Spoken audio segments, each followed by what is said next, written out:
East Idaho Newsmakers is brought to you by the Bank of Commerce, your bank of a lifetime. This is East Idaho Newsmakers with Nate Eaton. Welcome to East Idaho Newsmakers. Thanks for being with us this week. We are pleased to have Bryan Smith with us, a local attorney who is actively involved in politics, well known across East Idaho. Thanks for coming in today, Bryan. Well, thank you for having me. You're actually here because a few members of the Republican Party reached out to us after a show we aired a few weeks ago with Stephanie Mickelson. She is with the Republican Women in Bonneville County. And Bryan asked, along with some others, to come in here and kind of clear up a few things that were said. I guess we could say that? Yeah, that's fair enough. And just to be clear, I am here in my own behalf. Yes. I'm also the first vice chair of the Bonneville County Republican Central Committee, but I'm here speaking my own opinions today. Okay, so what was it about those comments that kind of raised your... Well, your guest said a couple of things that caught the attention of several people in our local Bonneville County Republican Central Committee. The first one is that she suggested that the Republican women's group in Idaho Falls is the same as the Bonneville County Republican Central Committee, and it's just not the case at all. In order to become a member of the Bonneville County Republican women's group, you pay a $40 fee, whether you're a man or you're a woman, doesn't matter, and now you're a member of that group. That is completely different from the Bonneville County Republican Central Committee. We're made up of a little over 52 precincts. Those are neighborhoods in Bonneville County. There's statutory rules and codes that allow precinct committee officers to run in these precincts, which are like neighborhoods. They're elected by their local neighbors and friends, and then they are then a member of the Bonneville County Republican Central Committee. The precinct committee officers then represent their neighborhoods at the meeting. They go canvass the neighborhood, they get the opinions of their neighbors, and they bring them to the Republican Party at our local Central Committee meeting. And so this is really a grassroots organization that is made up of representatives of neighborhoods throughout Bonneville County. And so when your guest suggested that the Bonneville County Republican Central Committee is out of touch with the voters, that really caught our attention, because we actually are more in touch with any other group in the county regarding Republicans, because our committee is made up of representatives of neighborhoods who bring their viewpoints to our committee, and they canvass their neighborhoods, and that's how we know what people in Bonneville County want. How many people are in the group? So it used to be, probably about 5 or 6 years ago, we were only able to get about sometimes we couldn't even get a quorum. We only had 10 people showing up or fewer. But now, in the last 4 or 5 years, when we have really reached out to the local communities, to the local neighborhoods, and have gotten precinct committee officers who are involved and are in touch, it is typical for us to have 25, 35, as many as 50 people at our monthly meeting. And we go over things, and we talk about things that are important to the neighborhoods in Bonneville County. And this stands in stark contrast to the Republican Women's Group. I don't have anything bad to say about them. They're a fine group. But you cannot belong to the Bonneville County Republican Central Committee by paying a $40 fee and showing up. You have to be elected by the voters in the county. And one of the things that really popped at us, that we heard that your guest said, is she said that there was some people in the committee, she called them ultra-conservatives, and she actually even used the word Nazi in reference to some people in our group. I find that personally offensive. I find that just inflammatory rhetoric that is totally unnecessary. There are people in our group and who want to uphold the Republican Party platform. The Republican platform is traditional. It believes in the Constitution. It believes in the Founding Fathers. It believes in free markets. It advocates on behalf of individual responsibility and accountability. And as a society, we feel in our Bonneville County Republican Central Committee that we're kind of steering away from that in many ways. So there is a large contingency that want to hold fast to those kinds of principles, and people who oppose that, they're not Republican Party platform members. They don't like the platform. You might also like to know that there is a movement afoot right now, that there are people in Idaho, in the Republican Party, who want to change our platform. 2 or 3 years ago, maybe 4 years ago, there was a movement to remove God out of the Republican Party platform. And nationally or locally? Locally, in the state of Idaho. And the same people that your guest, frankly, I believe, offended with the words she used, these were the people who were in the committees trying to stop that effort, and they were successful. So there were some things that she said that really I thought were inappropriate, and they're just not true, and we really appreciate the opportunity to let me come on today and clear the air on that. Sure, and we'll talk about a variety of issues. Would you say there is a division between the women and the group, your group? No, I don't think there's a division. They're just two totally different groups. So one is elected by the people, and one is, it's more of a club than it is a political organization. They're called the Republican Women, and that's okay. I don't have a problem with that. But to try to say that they're the same, that's not even close to being accurate. What is the state in your eyes? You mentioned a few years ago there was the talk to remove God from the Republican Party platform. And with Donald Trump as president, some people say he's Republican, some people doubt that. What is the state of the Republican Party in your eyes here in Bonneville County? Boy, that is a great question. Bonneville County Republican Central Committee, Republican Party, is one of the strongest central committees in the state of Idaho. So last April, we brought out Judge Janine Pirro to our Lincoln Day banquet. We had 800 people show up to that. It was the largest attended Lincoln Day banquet in the state of Idaho. There's a lot of counties. It was bigger than Ada County. It was bigger than Region 7. It was the most successful event. It was held out at Melaleuca. Melaleuca was kind enough to host the event. In other words, just let us use their facility. They didn't sponsor or anything. But we needed a facility that big in order to accommodate the people that we had come. It was incredibly successful. People throughout the state knew about that. I got several calls from legislators and others that said this was a fabulous event. And those were traditional, conservative, platform, constitutional-loving, freedom-loving people who showed up to that event, and it was fabulous. So if that is any kind of indication as to how strong the Republican Party is and how well-grounded it is in Bonneville County, then I'd say the health is very good. How about nationwide? You know, I think the Republican Party is suffering some pains because people they want Obamacare repealed. They expected it to get repealed, and frankly, the Republican Party has been futzing around on the edges of getting it repealed. And people like myself and others were not all the time happy with our leadership because they're not honoring their commitments. And I think that that's going to hurt the Republican Party by not keeping some of the commitments that the representatives have made, that politicians have made. But overall, I think that the Republican Party, by and large, is much more in step with the people in the United States of America, what they want, what their values are, than any other party. I was invited to a dinner, it was probably a year and a half ago or 2 years ago. You were there, where a fan or a supporter of Donald Trump spoke, a supporter of Marco Rubio spoke, and then Ted Cruz's father was there. Yes. At the time, I think a lot of people thought, well, no way Donald Trump stands a chance. It's going to be Cruz or Rubio.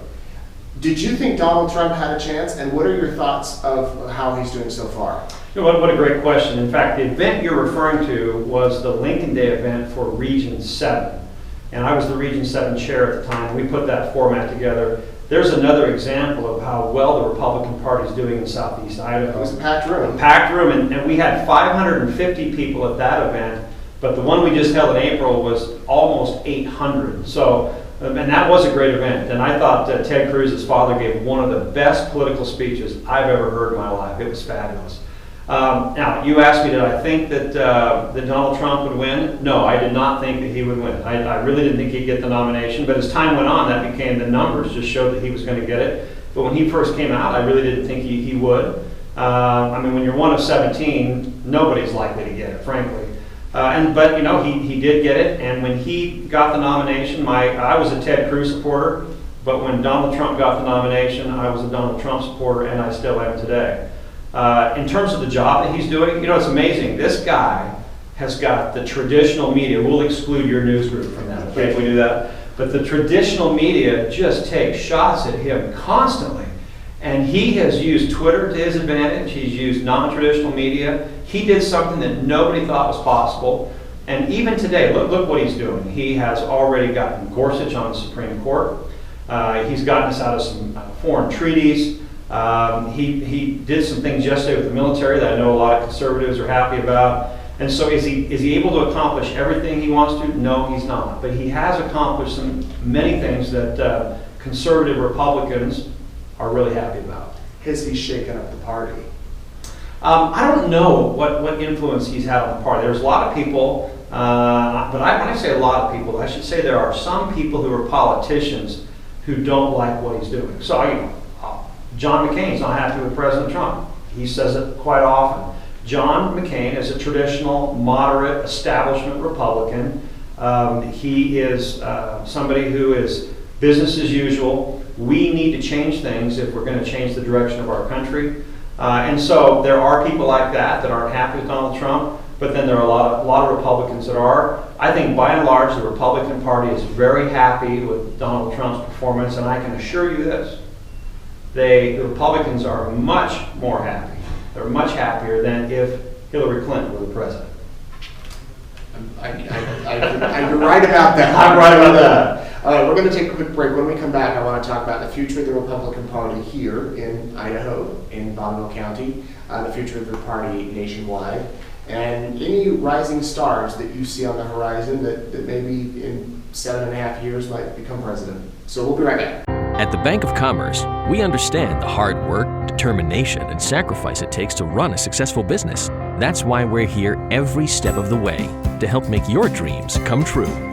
The Bank of Commerce, your bank of a lifetime. Welcome back. Thanks for being with us here on East Idaho Newsmakers. We're pleased to have Bryan Smith with us today. He is actively involved in Republican politics, also a practicing attorney here in Idaho Falls. Yeah, I'm still practicing. Well, I haven't got it right yet, so I'm still practicing. There you go. And we're talking about the state of the Republican Party, not only locally but nationally. Where do you foresee the party in 5-10 years? Any major shifts? This is it's hard to forecast that. But I would tell you overall, if you look across the United States, and even in Idaho, but if you look across the United States at what's happening, there's a lot of Republican governors, there are a lot of Republican-controlled legislatures, there's a clear majority across the United States.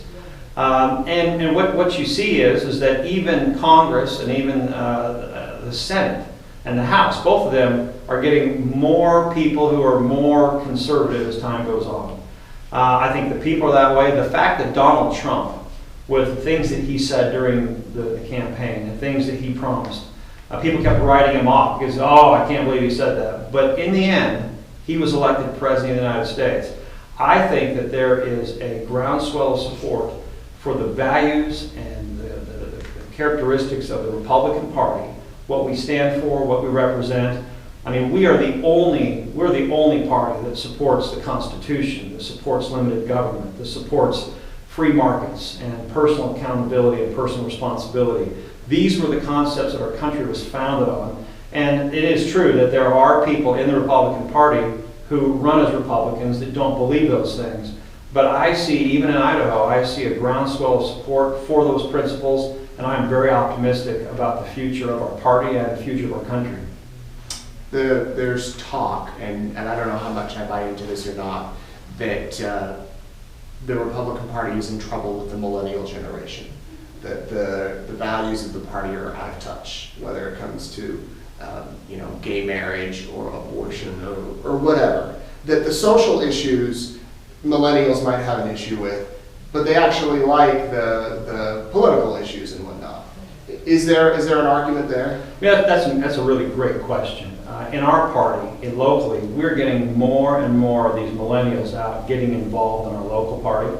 And what we're seeing is that some of them have different values when it comes to the social issues, but those take a back seat when it comes to free market principles, when it comes to the taxes they have to pay. A lot of millennials have figured it out, that with this $20 trillion in debt, who's going to be paying for that?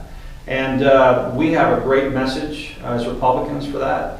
And they can see that bigger government, bigger taxes, more regulation is not going to make them free. It's not going to give them the opportunities that they want. So I think that we're actually doing quite well, at least locally, and we're doing better across the nation than people say with millennials. How do you foresee health care? This is a mystery wrapped up in a riddle, stuffed in an enigma, almost without a solution. I mean, what you have is you have right now we're with Obamacare, and everybody's trying to come up with a solution. And the problem is whether it's a Republican solution or whether it's a Democrat solution. In my opinion, without a free market solution, none of those solutions are going to work. And I don't know if either party, the Republican Party, the Democrat Party, or either faction in the Republican Party is completely prepared to go to a free market system. It works for cell phones, it works for car sales, it works for everything. People try to say healthcare is different, it's really not. And so this is what we're seeing with healthcare, is we're seeing even the fight within the Republican Party on whose regulatory scheme is better than whose. But what we really don't see is a totally free market system. In my opinion, until that happens, we're going to continue to see differences of opinion and fights. And so the best I think we can get right now is maybe just to repeal Obamacare and then see what comes out of the woodwork. But this is going to be an issue that is going to continue to be difficult for Republicans, Democrats, independents, and everybody. Let's talk about the Democratic Party.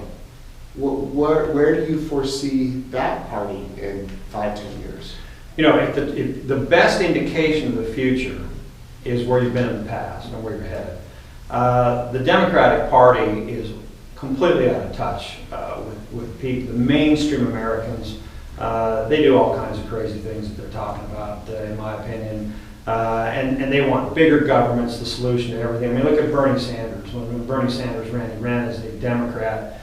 His ideas and his platform, come right out of the Socialist Platform Party. Had he been the candidate, you think he would have beat Trump? I don't think he'd beat Trump. I don't think Hillary didn't beat Trump. But the Democrats have. They want to pay for everything with either borrowed money or somebody else's wallet and bank account, and it's just not going to work. It has never worked. It's never worked in any other system, any other society, any other country. And people are catching on to that. They see that, especially millennials are catching on to that. And so, in my opinion, the Democratic Party is not going to do well as long as they keep saying that everybody should get free stuff and somebody else should have to pay for it. That's just not a winning formula. What would you say to somebody watching that says, I used to like politics, I used to follow it, but I'm fed up with it now. Too much fighting, too much of it. Should they become engaged? What a great question that is, because I totally get that. There are days where I ask myself, what's the point? Okay, I was the one who was the attorney for the lawsuit that got filed trying to get the grocery sales tax repeal. And we worked really hard on that, and we have 2 supermajorities, and we have people in Southeast Idaho. When I say people, I mean representatives, senators and House members in Southeast Idaho who voted against repealing the grocery sales tax. These are our representatives in Southeast Idaho.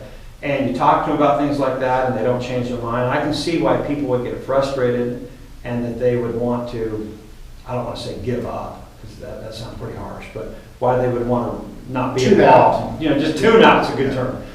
But what I would tell you is this, I am so grateful that our founding fathers, Thomas Jefferson, Benjamin Franklin, John Adams, etc., they could have done the same thing, and they didn't. And as it turns out, that worked out pretty good for us.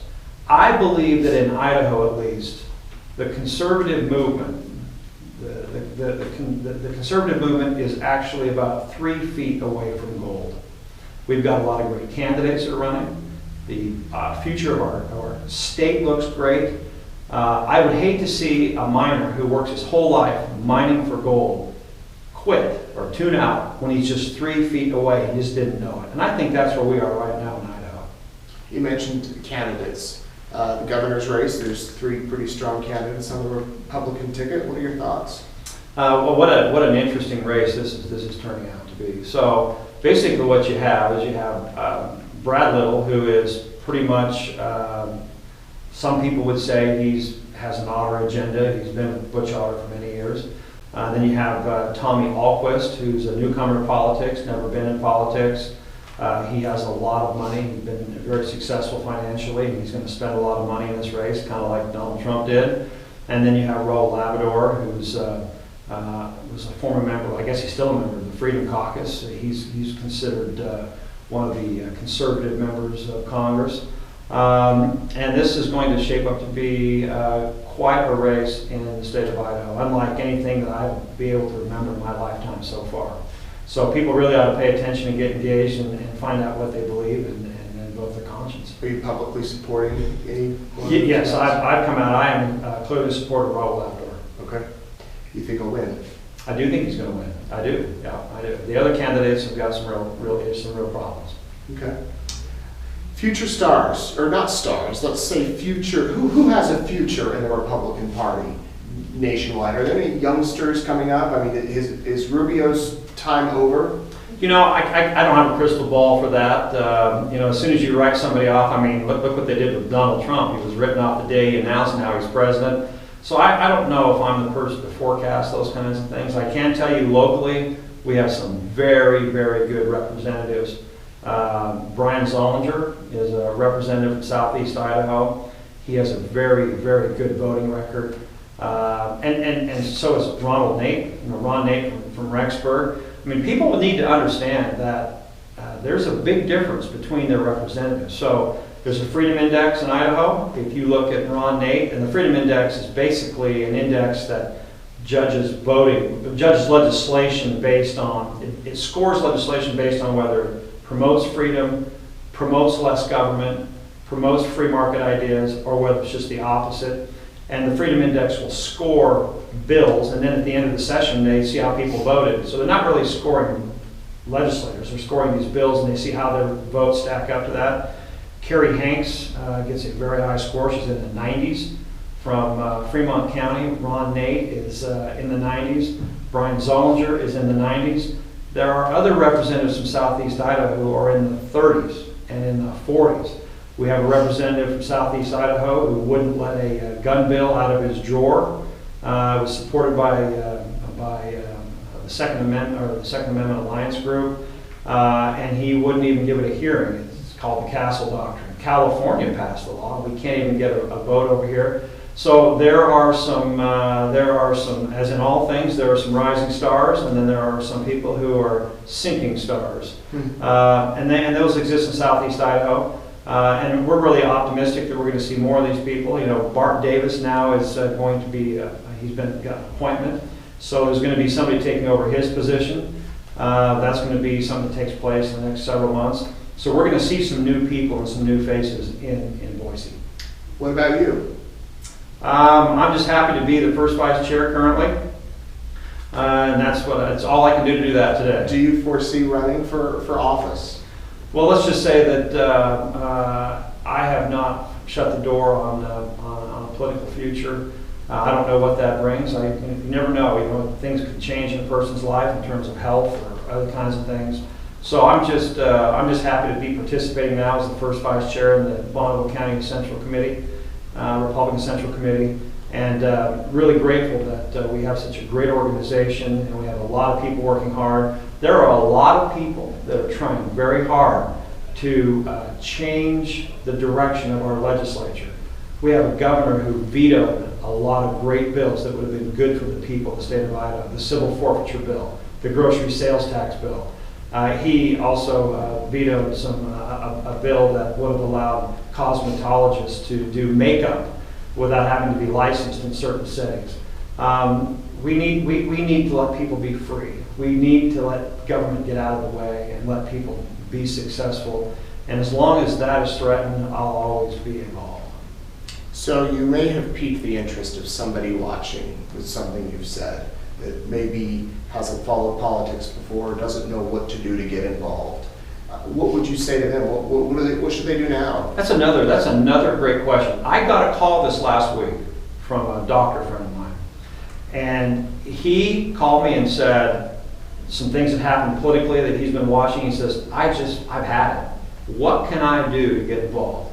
And I told him, and I would tell others, if you're concerned about a loss of freedom, if you're concerned about the direction of our country, if you're concerned about giving up your lifestyle in exchange for what other people demand of you because they want to redistribute your wealth, or whatever it is that has got your interest, I would invite them to come out to our Bonneville County Republican Central Committee meeting.